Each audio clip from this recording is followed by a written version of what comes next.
They thought the mannequins were the nightmare, but the mannequins were just guards.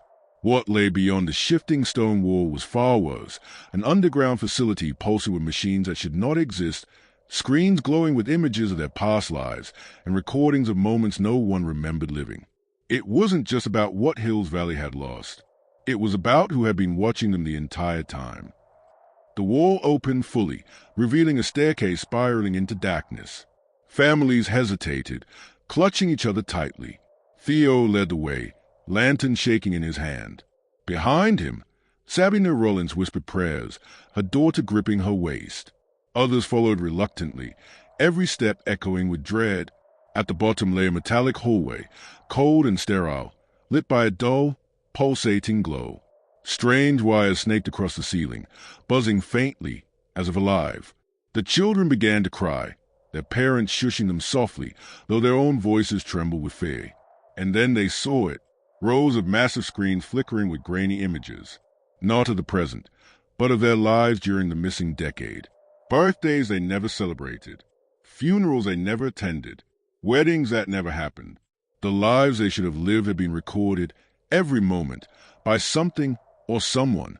The room smelled faintly of ozone and rust, a contradiction of old decay and new machinery. And as they stared at the screens, they noticed something else. They were all being watched right now.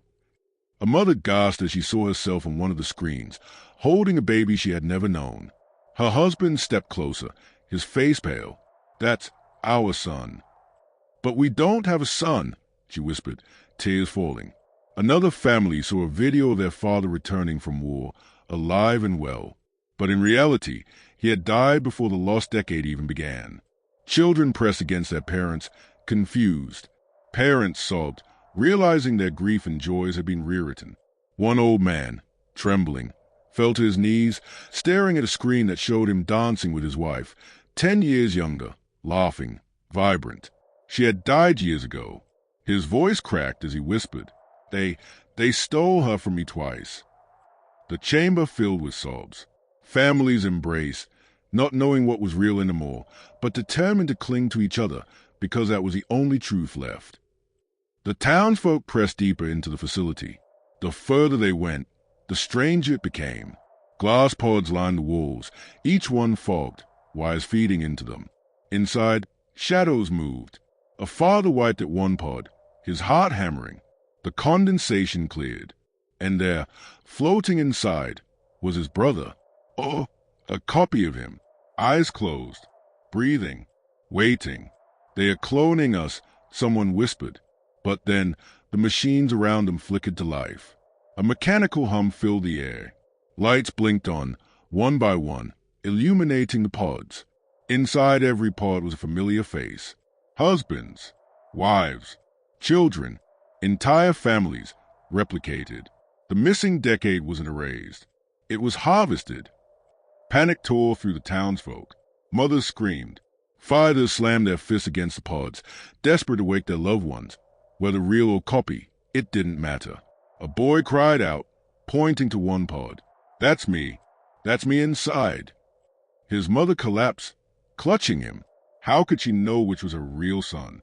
Families huddled together again, whispering promises to stay strong. Tears ran freely, but voices carried a quiet determination. "We won't let them take us again. We'll fight." The townsfolk realized they weren't just victims. They were prisoners in a game they couldn't yet understand. As the townsfolk argued, the machinery surged with power. The pods began to drain. One by one, the copies inside started to wake up. Eyes opened, limbs twitched, fingers pressed against the glass. The real townsfolk backed away in horror as their doubles began to move, mimicking their gestures. Sabina clutched her daughter tight, whispering, "If they're here, what if we're the copies?" Theo raised his lantern toward the machinery, desperate to find answers. His light caught a massive emblem etched into the steel, a circle of interlocking triangles, and beneath it, words burned into the metal. Project Umbra, property of the division. Before they could react, alarms blared. The facility doors slammed shut, trapping them inside. Red lights flashed, and then a voice filled the chamber, deep, distorted, impossible to trace. The experiment must continue. Subject will not interfere. The pods hissed open. Dozens of doubles stepped out, perfect replicas of the people of Hills Valley, their eyes glowing faintly. The real townsfolk screamed, families pulling together in one last desperate huddle. Two identical Theos now stood face to face. The copy smiled and whispered, "You've been living my life." The screen cut to black. In Episode 7, The Night of Two Towns, Hills Valley faces the impossible, a battle between the originals and their doubles. Families will be torn apart as trust crumbles, and the truth of the missing decade finally reveals itself.